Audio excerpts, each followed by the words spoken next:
Mon ex est avec quelqu'un d'autre, comment réagir? Bonjour à tous et bienvenue sur la chaîne reconquérir-son-ex.fr. Et pour répondre à cette question cruciale, j'ai décidé de faire intervenir la coach en séduction Aurore Ménal de manière à avoir un avis féminin. Salut Aurore, comment vas-tu? Ça va et toi? Tu vas bien? Ça va très bien, merci. Ça me fait vraiment plaisir de retourner des vidéos avec toi. Pareillement pour moi aussi. Ça fait un petit moment et je t'avoue que je suis très heureux d'être ici et de pouvoir donner mes conseils aux personnes qui suivent ta chaîne YouTube. Yes, et aujourd'hui, on va parler de reconquête amoureuse et plus précisément, on va parler, je pense, d'une problématique que tu dois rencontrer au quotidien. On le rencontre très souvent, effectivement. Très souvent. Quand il y a un ex qui est avec quelqu'un d'autre ou qui vient de débuter, qui vient tout juste de sortir avec une autre personne, forcément, la première réaction qu'on a, c'est la panique générale. Clairement. Donc, c'est un peu bête comme conseil que je vais donner, mais le premier conseil, c'est de garder son calme, de ne pas paniquer et surtout de ne pas se projeter. Parce qu'en réalité, quand on voit que son ex est avec quelqu'un d'autre, on se dit que c'est la panique générale et que cette relation va durer, qu'ils vont se marier, qu'ils vont avoir des enfants ensemble. C'est ça. Alors qu'il faut quand même prendre un petit peu de recul. Temporiser. Et se dire que c'est un début de relation et que ça peut aussi foirer. Donc on voit le verre à moitié vide, alors que parfois il faut aussi se focaliser sur ce qui peut être positif pour soi-même et donc voir le verre à moitié plein. Clairement, et très souvent, moi je pense que je dois rencontrer pareil, le même type de situation, mais c'est vrai que quand un ex quitte, une personne quitte, automatiquement la personne qui quitte va vers quelqu'un d'autre. Tu vois? Il y a souvent quelqu'un d'autre à la base. Il y a souvent quelqu'un d'autre. Donc on peut parler très souvent de relations pansement, dit tampon aussi, ce qui est très généralement le cas. C'est souvent le cas, surtout après une longue relation. Surtout après une longue relation, ouais. Quand c'est une relation un peu plus courte, oui. C'est un peu moins le cas. Clairement. Mais quand ça dépasse 1 an ou 2 ans, là, effectivement, si l'ex se remet tout de suite en couple, souvent c'est une relation pansement. C'est ça. Hormis dans un cas, c'est lorsque votre ex a entretenu une liaison avec cette personne pendant plusieurs mois avant de sauter le pas. Là, effectivement, il se peut que ce ne soit pas une relation pansement, une relation tampon. En revanche, il y a un autre aspect positif, c'est que en réalité, comme on a entretenu une relation extra-conjugale pendant un certain temps, le fait de passer à une relation en couple avec cette personne, c'est pas toujours facile. Et en tous les cas, nous, en tant que coach, on a des solutions à vous transmettre en fonction de la situation, bien évidemment, pour faire en sorte de casser cette nouvelle idylle. Bien souvent, il y a les enfants aussi qui sont au milieu, donc c'est un paramètre supplémentaire qui vient rendre encore plus difficile cette nouvelle relation qui s'est construite si jamais il y avait une relation extra-conjugale auparavant. Clairement. En tout cas, c'est hyper intéressant ce que tu viens de dire. Et je vais même y ajouter, parce que moi je sais que c'est très souvent la question qu'on me pose en coaching, quand par exemple ton ex est avec quelqu'un d'autre, le but c'est pas de se mettre en retrait en fait.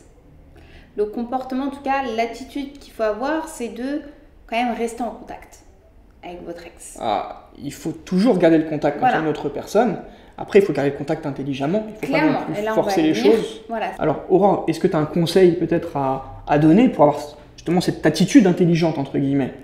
Alors, l'attitude intelligente à avoir, tout simplement, c'est déjà de ne pas être trop excessif. Ça, c'est la base. Le but, c'est vraiment de se dire, bon, ok, j'ai un concurrent, une concurrente. Surtout pas se sous-estimer par rapport à ça. Il faut le prendre comme du challenge. Donc, vous devez avoir cette attitude de personne, en réalité...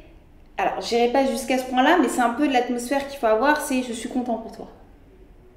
Je suis content que tu sois heureuse ou heureux dans ta nouvelle relation. Un peu détaché en réalité. Un peu détaché, c'est-à-dire ça va être une relation un peu d'ami-ami, voilà.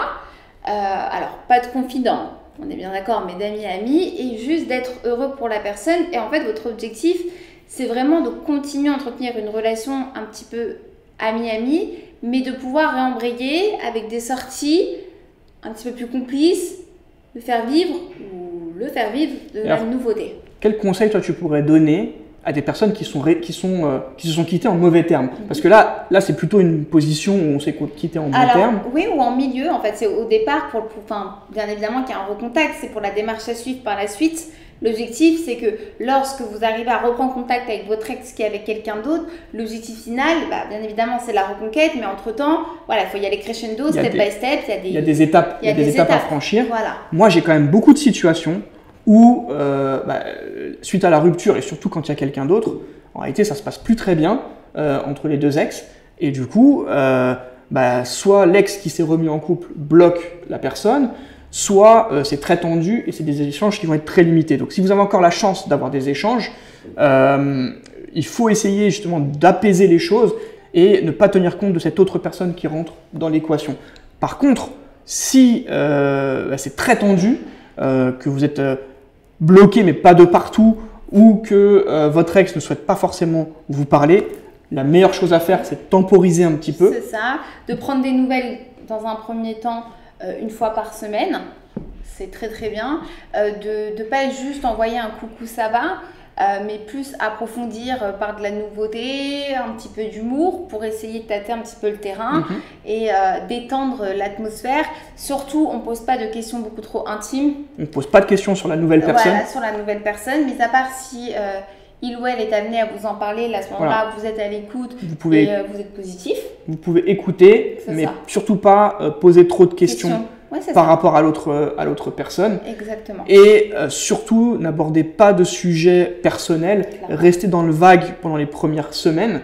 Comme ça vous permet, vous, d'être en position d'attente pour voir comment ça va se dérouler dans cette nouvelle relation, voir si ça perdure ou pas. Et surtout, deuxième possibilité, ça vous permet, vous aussi, de lui montrer que vous pouvez vous reconstruire et que vous aussi, vous pouvez être, par exemple, sur des sites de rencontres, que vous aussi, vous avez la possibilité de faire des rencontres. Et du coup, il y a un rapport de force qui va un peu plus s'équilibrer.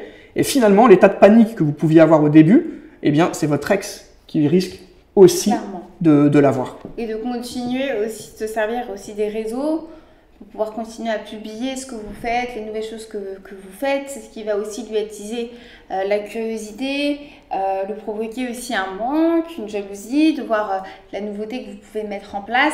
C'est pour ça qu'avec Vladimir, ce qu'on vous disait, c'est un cheminement où vous allez y aller step by step. Le but, c'est de reprendre une bonne communication, de susciter sa curiosité. Vous allez avoir après des échanges beaucoup plus fluides qui vont vous permettre de pouvoir créer de nouvelles activités, être culotté, c'est-à-dire même si votre ex est avec quelqu'un, rien ne vous empêche de lui proposer une activité à faire.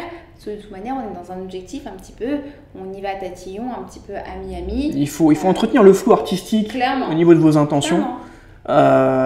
Semi-amical, on va dire. Et là, vraiment, la chose que moi je vois le plus régulièrement, c'est l'état de panique, qui est cette nouvelle personne qui entre dans l'équation.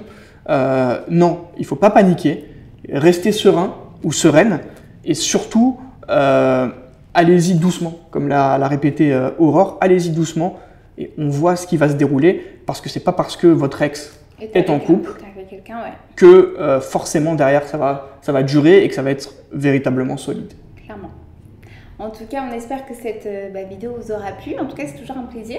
Je te remercie, Aurore, de partager cette vidéo avec toi. Oui, je te remercie pour ton intervention, qui est vraiment bénéfique. Je pense que faire des vidéos à deux, c'est aussi plus agréable peut-être pour les personnes qui nous écoutent ou qui nous regardent plutôt. N'hésitez pas à laisser un petit commentaire, un petit témoignage pour nous dire si vous avez apprécié la vidéo, si vous appréciez le fait qu'on soit à deux ou si vous préférez quand on est seul. En tous les cas, moi j'étais ravi de la tourner avec toi. Pareillement. À très vite, Aurore. À très vite et bonne journée à vous tous. Au revoir.